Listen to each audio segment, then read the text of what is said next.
Today I'd like to talk to you about the Disney series of books. I wanted to see if this was a good choice for beginner readers.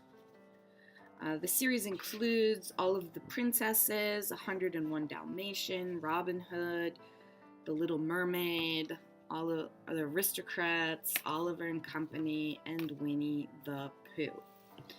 As you can see, the sentences are written in fairly large print with just a few sentences per page. The writing looks to me like it's meant to be read to a young child who has seen the movies and knows the story well, because a lot of it is very descriptive and in a way that is not usually written for small children. So let me give you an example. This is from The Aristocrats. There is a chase scene in which Napoleon and Lafayette were two touchy dogs who felt it was their duty to intercept all passing vehicles. Edgar just happened to be on their road. As he approached a bridge, the dogs charged and the motorcycle was forced to swerve off the road. The basket with Duchess and the kittens fell off by the stream while the dogs chased Edgar's back to Paris.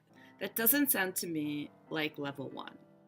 Overly descriptive, even though there's a picture that shows, animals running away, you don't have to say the animals then, scrambled towards the exit. That's just complicated, and there's a picture, you don't have to really write that. To me, this seems like children who loved the movies then buy these books and their parents read them to them.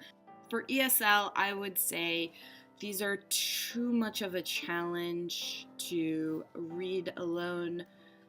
For younger students, low beginning to read on your own level students, I would actually say this is level 3. Level 3 has this in-between place where they still need the stories to be easy to comprehend without too much depth.